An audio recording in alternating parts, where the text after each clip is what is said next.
Hello everyone, welcome back to another review. This one's going to be a joint review of Good Boys and Ready or Not because I saw both of those movies this week, so I figured why not just do them both at the same time. Let's start with Good Boys. So, Good Boys is a film about three young boys who get invited to their very first kissing party.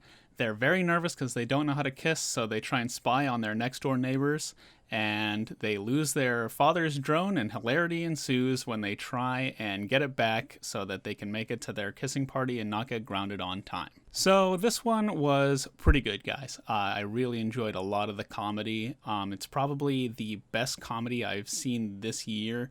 The jokes really landed for me a lot of the time. Occasionally, not so much, but majority of them were really hilarious. I found myself cackling through a lot of the film, and I'm really happy about that. I was looking forward to this one a lot. A lot of the performances from the kids in general were very good. I know a lot of times you don't see really great child performances, but these ones were really great.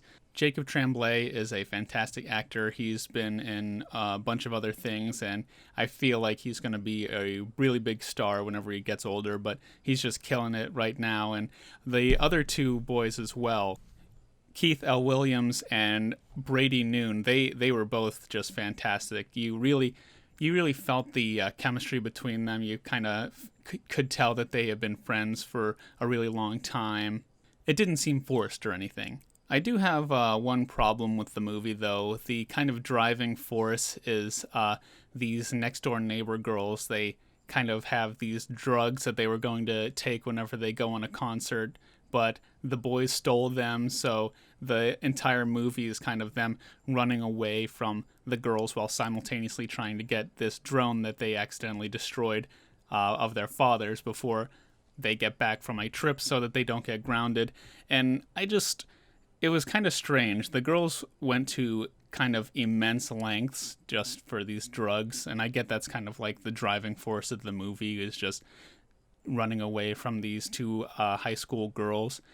And their presence is okay sometimes. They give the three boys a lesson, which I thought was nice, kind of telling them that, your childhood friends might not always be your best friends, and you think for a minute that maybe the film's going to subvert that, but it's kind of interesting how they take it. But yeah, I quite enjoyed this one. All of the jokes are fantastic. The chemistry of all of the kid actors are amazing.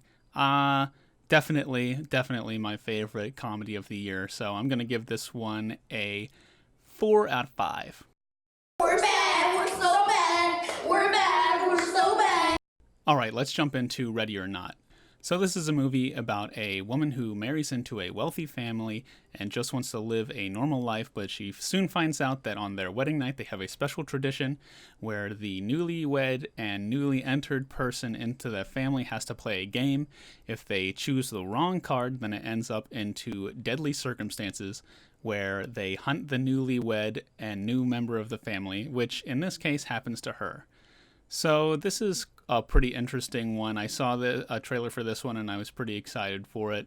It's a new take, very fresh, not really see anything like this before.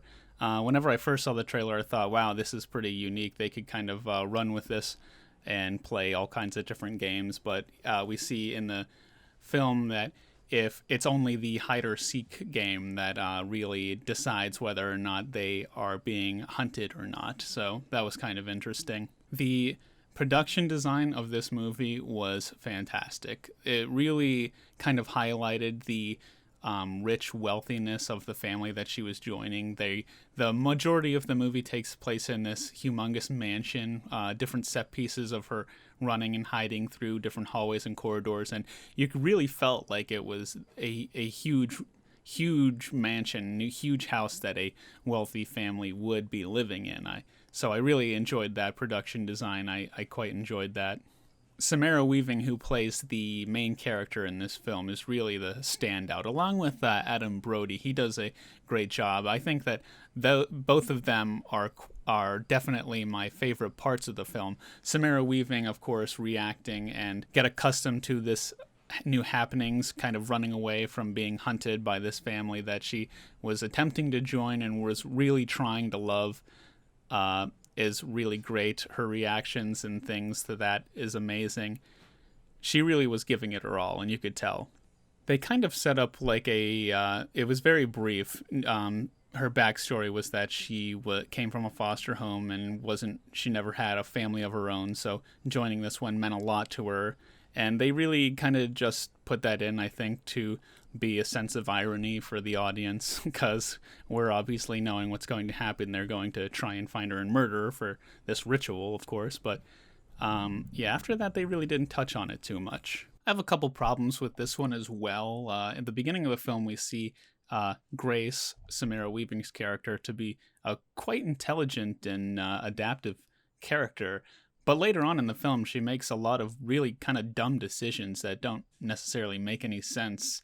And I feel like they just put that in to kind of push the plot along, obviously. As well as the film kind of trying to pull the rug out from under you. I think that it did that a couple of times, kind of keep it fresh, but I was enjoying everything that was happening so far, so I don't see why they needed to do that. But another thing is that it doesn't take itself too seriously. The ending especially, you could tell that they were not taking themselves too seriously. The entire plot is based around this ritual that they fear that if they do not kill the newlywed by sunup, that they will all die. And you can really tell by it really is just not taking itself too seriously. It plays itself for laughs, and that's really the best part of the film, is the comedy aspect of it. It's not really all that scary. I don't think it was trying to be that scary anyway, but the comedy is really what takes it home.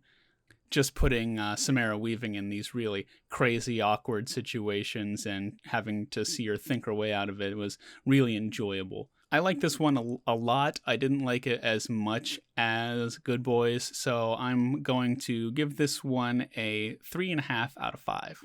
He wanted to get married. No, I'm sorry. I'm sorry.